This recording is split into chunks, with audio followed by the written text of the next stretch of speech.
The member for Timiskaming Cochrane. My question is to the Minister of Finance. Previous Conservative government downloaded miles of provincial highways to municipalities as a cost-cutting measure to them. Former Municipal Highway 67 in Iroquois Falls is a good example. As a result of these downloaded highways and their costs, many of these municipalities, including Iroquois Falls, can't afford to provide basic services. So as a result, they're forced to make massive municipal tax increases. The province uploaded the Gardner and the DVP for Toronto. Will you do the same for municipalities like Iroquois Falls? Again, I'll ask the members to make their comments through the chair. Minister of Finance. Thank you, Mr. Speaker. I'll let the Minister of Transportation and Highways take on the supplementary part of that question, Mr. Speaker. Let me highlight first, though, a significant announcement made yesterday with the advocacy of the Minister of Housing and Municipal Affairs to provide support to 320 small, more rural and north communities under the Ontario Municipal Partnership Fund. Mr. Speaker, that's going to increase $50 million next year on top of $500 million and another $50 million the following year. That's a $100 million increase.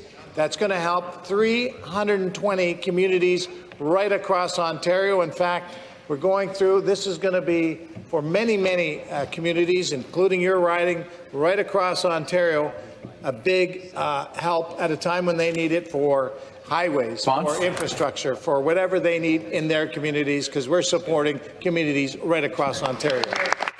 And the supplementary question. Thank you, Speaker, and thank you to the Minister of Finance for that question, for that response. So $50 million over 320 municipalities. It costs almost $500,000 on average to replace a kilometre of two-lane highway in this province.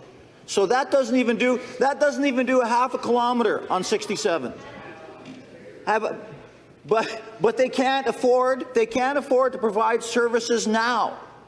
So why don't you actually take back the highways that you downloaded? You recognized it for Toronto. You recognized it for Toronto, but you refuse to recognize it for the rest of the province. There's massive. You claim that there are no tax increases under the Conservative government. What you're doing is downloading the tax increases to the municipalities. That's what you're doing. Take back those highways. Thank you. Members, please take their seats. And I'll remind members to make their comments through the chair. Order. Minister of Transportation. Thank you very much, Mr. Speaker.